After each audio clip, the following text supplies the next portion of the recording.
If you spend all day in the sun, you'll get tanned. If you spend all day sitting inside, you'll become pale and stiff. If you live on the mountains, you'll have more stamina than an office junkie in the city. What if the spaces we live in are responsible for creating the bodies that we have? And how can we shape our environment to make space work for us rather than against us? This video is going to show you how to do that and how your spaces are creating the body that you have. Let's get into it.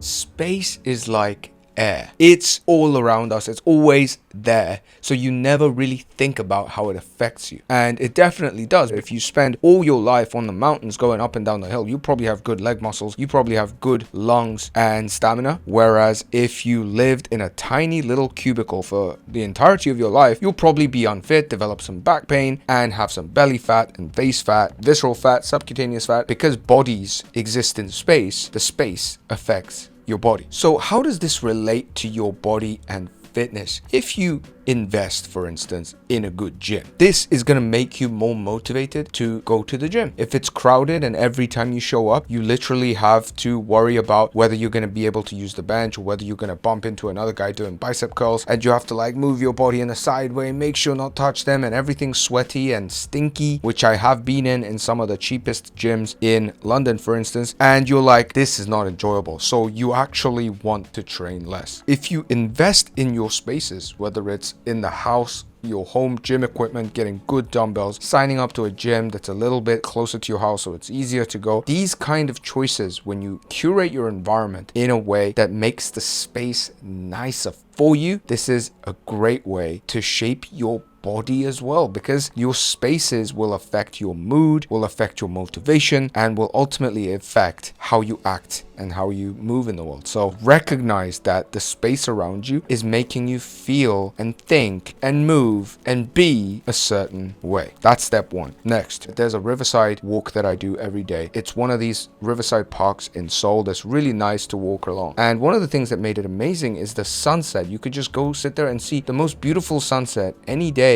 of the week down this river long stretch. One day I'm walking and I see that the view is blocked by some floating commercial building that they're gonna put up, and I'm sitting there, literally I'm the only one fuming, going, who the hell gave the okay to absolutely destroy a view that so many people who sat there would look at and be amazed and go take photos with? Who okayed that deal just so that we could have some random convenience store and some chicken barbecue store, when literally that exact same block exists 30 meters to the left on the side that doesn't block the view? They just wanted to make another one. Why do you think that happened? Because the decisions are driven by economic interest. What's going to make more money? What's going to make more profit? That's how spaces are used now. Malls are being built. Apartment blocks are getting taller and taller because per square meter you can charge more and more for the rent. And if you want to go deeper into this, there's this guy called David Harvey who talks about the concept of spatial fix, how the capital, the money, has to go somewhere, so it goes into spaces that are unused right now to create some kind of profit generating initiative. And then once it's done that in this space, it's going to move to the next one, it's going to move to the next one, and that's how capitalism fixes its own contradictions. Anyways, let's not get too nerdy right here, but the idea is that since spaces are becoming designed more for profit and they're becoming commercialized, they're not being designed for movement. Even when I was growing up, there were a lot of green spaces, a lot of parks, a lot of children's play spaces. You could play in the streets. Now it's all about cars, it's all about shops, it's all about consumer spaces. Just recognize that, and what you can do is try to not go where all you do is sit and spend money. Try to go to free spaces like parks. This is one of the greatest things about London, is that it has so much green space. But even in London, some parts you can get really crowded. So get out into the countryside, go to free spaces where you can move and walk and not spend money,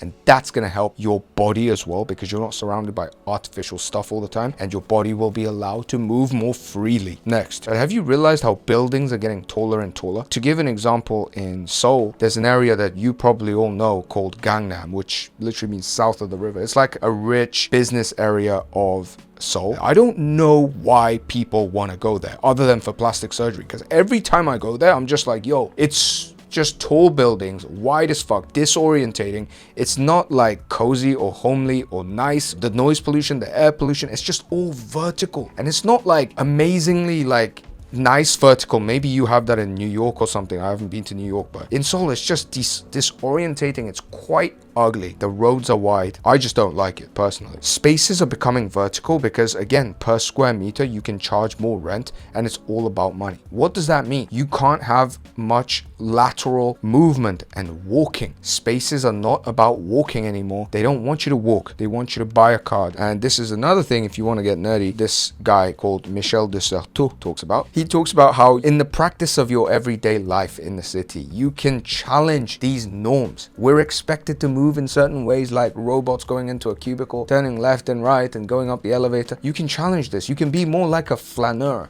A flaneur is somebody that wanders around the city, take unexpected routes, get lost in the city like you do in Venice. Just explore a little bit and walk more. And that's already going to help you lose fat. It's going to be better for your mood and your mental health. People don't really think about it that much. They don't think about how spaces are affecting the way they move. But if you just go to Gangnam or even certain parts of the city that you live in, you will find that certain areas like the Old Town will allow you to move in curvy, hilly, down, just natural, playful, different kinds of ways. Whereas you go to some newly developed parts and it's just like rectangular lines and you're just there going left, right, up, down. What the hell are you doing? Okay, stop moving like a Lego character. Start becoming aware of how spaces are affecting your movement and challenge that by moving differently, which brings us perfectly onto the next point. If you're somebody that was born in the 90s, especially the early 90s like myself, you probably played in the street. You probably used bins as goalposts. You probably played hide and seek in your neighborhood streets. And those are some of my best childhood memories. And when I went to Palermo in Sicily, I saw that still, kids playing in the city. And what a wonderful sight that is. But it's not just about kids playing. The whole idea is that spaces could be played with, could be interpreted in different ways for us to have fun, for us to invest it with meaning by hiding behind this little thing, and that becomes your like little secret place. You know how kids might have secret little like gathering places in the forest. For everyone else, that place has no meaning, but for them it's like their little spot. Do you realize how those spots don't really exist anymore? And now it's all just like, oh yeah, it's the neighborhood bar. I mean, yeah, great. I mean, you can make great memories in a bar. I'm not saying it's a bad thing, but it's like, it's all commercial. You don't have that kind of playful aspect. Now, there is a sense in which some playfulness of the spaces is being done by skateboarding. Skating in the city developed as a way to have fun when they didn't have waves, right, for surfing. And the skaters would interpret the cityscape, like the stairs, like the little things, the railings, in their own playful way. It's the perfect example. Imagine a skater just like going down the staircase and then like sliding down the handles, and you're like, that's not supposed to be done that way. Well, tough luck, the skater's gonna do that, right? So he's interpreting the space in a playful way. And what is he doing? He's getting exercise out of it. He's actually getting some kind of meaningful movement out of that space. Maybe the run clubs, people running in the city, that's happening a lot nowadays, even though it's not the best thing to lose fat, as I always say, it is in a way to re-experience the city streets and making it playful. You're doing some kind of sport there, a bit like how kids used to play football in the streets. I like this idea of playing with spaces, playing with the city. One way you could do that is do training, do some kind of movement, sporting activity, bodyweight training in the city, in Riverside Parks in Seoul, for instance. I go there sometimes to do bodyweight training. Admittedly, it's with equipment, but you can get quite creative doing things with even very minimal equipment, benches, places to hang from. Have this idea in your mind that you can play with spaces. Next, spaces are now becoming so much more organized into some kind of spectacle. It's a Blackpink concert. Oh, it's this big architectural establishment that we must admire and study, and everybody gathers, takes photos. Oh, it's the Eiffel Tower, and everything becomes something to be just like wow, spectacle, and the control that surrounds these spaces is getting pretty dystopian. Okay, so last time I went to Paris, I was taking my parents to the Eiffel Tower, and you know, back in the early 2010s when I was there, it was so great. Around the Eiffel Tower there were just loads of green spaces, people were chilling, and now it's like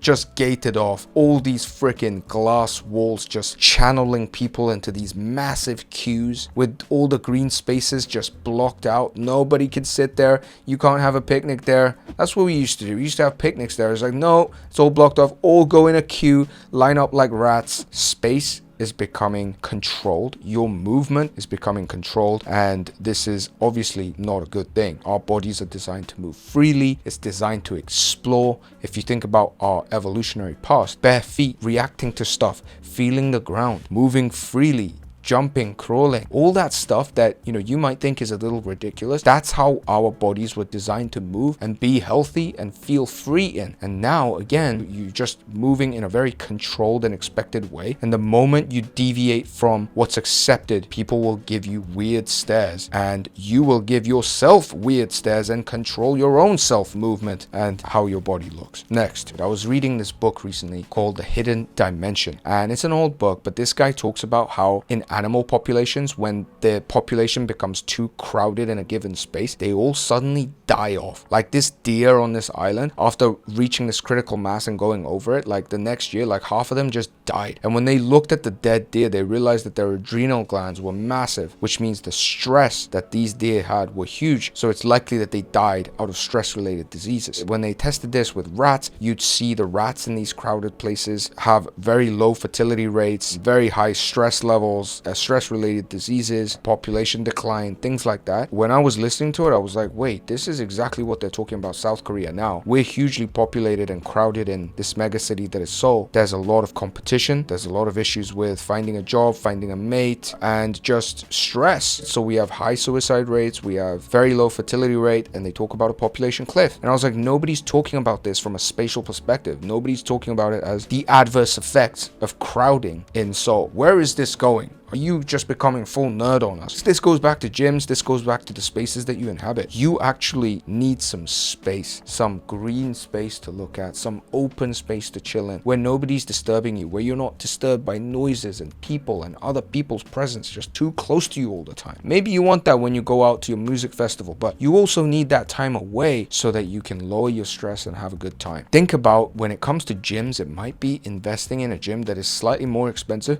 so that it's less crowded. It might be when you go to a certain place, avoiding these places that are super crowded. I do that nowadays because I'm like, I don't want to just zap my energy. All of this, in a way, helps you stay healthy. It's a way of taking care of your body. And the final thing that I'll wrap this video up with is that don't be afraid to think in this way. Don't be afraid to be the guy that's like actually intentional about the spaces that he inhabits, the spaces that he goes to, and the spaces that he curates. Actually pay attention to it. Most people are just existing like space is a given thing, right? You don't never question it. You're like, my gym's my gym, my office is my office, my house is my house, the streets I walk is the streets I walk. Take a different route. Change the gym. Set up the space differently. Get a chin-up bar. Do some bodyweight training. Go out there and explore your city. And if you want to do this and actually have a routine and a bodyweight training system that builds an aesthetic body, you can check out Aesthetic Body Blueprint with the first link in the description. But the main point of this video is to actually take care and think about how spaces affect your movement, your mood, your health, and your body. And conversely, how you can manipulate the spaces around you to help your mood, your body, your movement, and your thoughts. That's it. Nerdy ass video today. See you next week.